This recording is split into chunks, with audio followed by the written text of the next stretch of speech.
നമസ്കാരം. BMC news live കൊച്ചിയിലേക്ക് സ്വാഗതം. വാർത്തകൾ വായിക്കുന്നത് അഞ്ജിത പീറ്റർ.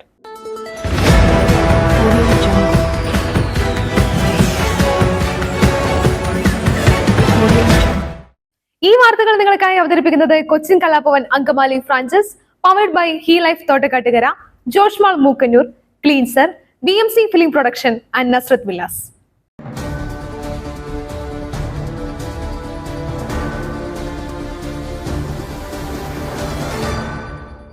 ബക്രീദ് ആഘോഷങ്ങളിൽ നിയന്ത്രണങ്ങളുമായി ഉത്തർപ്രദേശ്. തെരുവുകളിൽ നമസ്കാരം നടത്തുന്നതിന് നിരോധനം.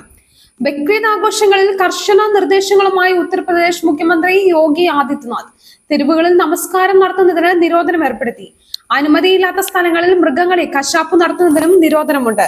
വിലക്കപ്പെട്ട മൃഗങ്ങളെ ആരെങ്കിലും കശാപ്പ് ചെയ്യുന്നതായി കണ്ടെത്തിയാൽ കർശന നടപടി സ്വീകരിക്കുമെന്നും ഉത്തർപ്രദേശ് സർക്കാർ അറിയിച്ചു.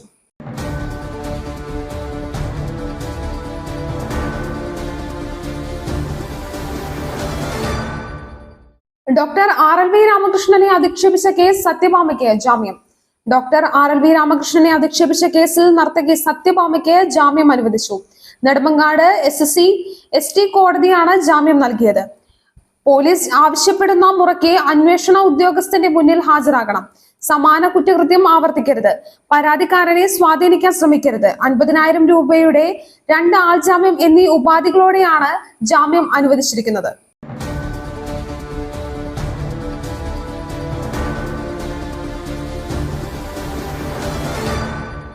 മുൻ കേന്ദ്രമന്ത്രിമാർ കേരളത്തെ അവഗണിച്ചെന്ന് സുരേഷ് ഗോപി. താൻ എന്ത് ചെയ്തെന്ന് ജനത്തിനറിയാമെന്ന് തിരിച്ചടിച്ച് V മുരളീധരൻ. വികസനത്തിൽ കൊമ്പുകോർത്ത് കേന്ദ്രമന്ത്രി സുരേഷ് ഗോപിയും മുൻ കേന്ദ്രമന്ത്രി V മുരളീധരനും.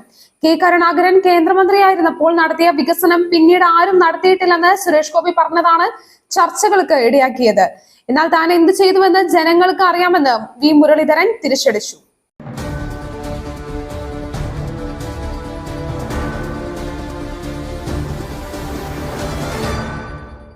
ഹിജാബോ ബുർഖയോ ധരിച്ചവർക്ക് ക്ലാസ്സിൽ പ്രവേശനമില്ല. മുംബൈ കോളേജിനെതിരെ ഹർജിയുമായി വിദ്യാർത്ഥികൾ. ഹിജാബ് നിരോധനത്തിനെതിരെ ബോംബെ ഹൈക്കോടതിയിൽ ഹർജി. മുംബൈയിലെ NG ആചാര്യ കോളേജിനെതിരെ 9 വിദ്യാർത്ഥികളാണ് കോടതിയെ സമീപിച്ചത്.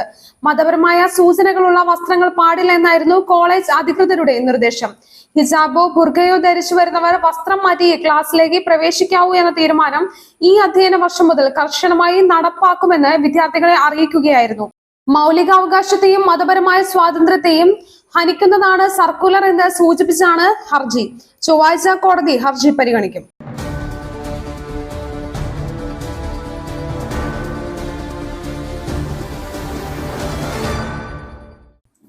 ലൈഫ് മിഷൻ വഴി വീട് കിട്ടിയില്ല. രേഖകൾ തിരികെ ചോദിക്കാനെത്തിയ സ്ത്രീയെ പൂട്ടിയിട്ടു.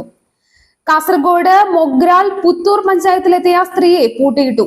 ലൈഫ് മിഷൻ പദ്ധതി പ്രകാരമുള്ള വീടിനായി പഞ്ചായത്തിൽ നൽകിയ രേഖകൾ തിരികെ ചോദിക്കാൻ എത്തിയപ്പോഴാണ് അടുക്കത്ത് ബയൽ സ്വദേശി സാവിത്രിയെ VEO ഓഫീസിനുള്ളിൽ പൂട്ടിയിട്ടത്. VEO M അബ്ദുൾ നാസറിനെതിരെ പോലീസ് കേസെടുത്തു. IPC 342, 166A വകുപ്പുകൾ ചുമത്തിയാണ് കേസ്. ഔദ്യോഗിക കൃത്യനിർവഹണം തടസ്സപ്പെടുത്തിയെന്ന M അബ്ദുൾ നാസറിന്റെ പരാതിയിൽ സാവിത്രിക്കെതിരെയും പോലീസ് കേസെടുത്തിട്ടുണ്ട്.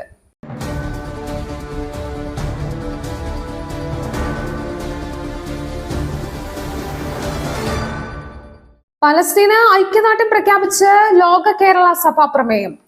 പലസ്തീന് ഐക്യദാർഢ്യം പ്രഖ്യാപിച്ച് ലോക കേരള സഭ പ്രമേയം പാസാക്കി. പലസ്തീനിലെ കൂട്ടക്കുരുതിയിൽ നിന്നും ഇസ്രായേൽ പിന്മാറണമെന്ന് പ്രമേയം ആവശ്യപ്പെട്ടു. പലസ്തീൻ എംബസി കൈമാറിയ പതാക സ്പീക്കർ AN ഷംസീർ ഏറ്റുവാങ്ങി.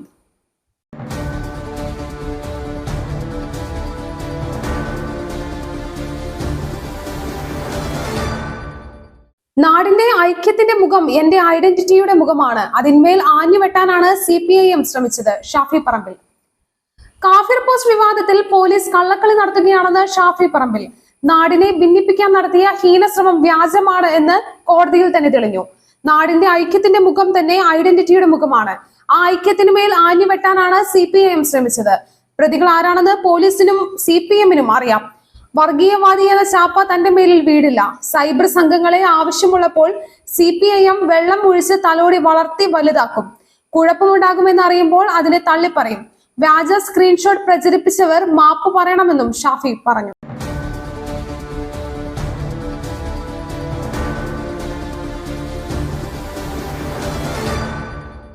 ഛത്തീസ്ഗഡിൽ ഏറ്റുമുട്ടലിൽ 8 മാവോയിസ്റ്റുകൾ കൊല്ലപ്പെട്ടു, സൈനികന് പരിക്കേറ്റു. ഛത്തീസ്ഗഡിലെ നാരായൺപൂർ ജില്ലയിലാണ് ഏറ്റുമുട്ടൽ നടന്നത്. 8 നക്സലേറ്റുകൾ കൊല്ലപ്പെടുകയും ഒരു സൈനികന് പരിക്കേൽക്കുകയും ചെയ്തു. ഇന്ന് പുലർച്ചെയാണ് അംബുജമത് വനത്തിൽ സുരക്ഷാ ഉദ്യോഗസ്ഥരും മാവോയിസ്റ്റുകളും തമ്മിൽ ഏറ്റുമുട്ടൽ നടന്നത്. നാരായൺപൂർ, കാങ്കർ, ദന്തേവാഡ, കൊണ്ടഗാവ് എന്നീ 4 ജില്ലകളിൽ നിന്നുള്ള സുരക്ഷാ ഉദ്യോഗസ്ഥർ ഏറ്റുമുട്ടൽ സമയത്ത് നക്സൽ വിരുദ്ധ പ്രവർത്തനത്തിന് പുറത്തായിരുന്നുവെന്ന് ഒരു ഉദ്യോഗസ്ഥൻ വാർത്താ ഏജൻസിയോട് പറഞ്ഞു.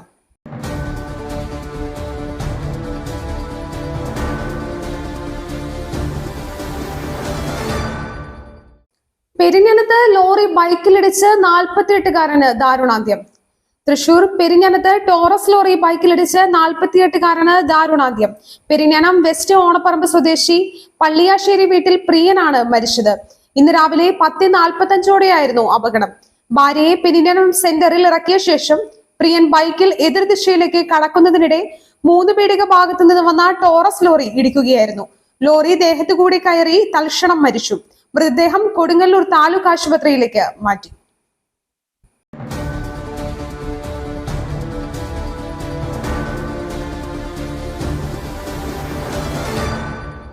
മറ്റൊരു വാർത്തയുമായി കണ്ടുമുട്ടുന്നതുവരെ നന്ദി, നമസ്കാരം.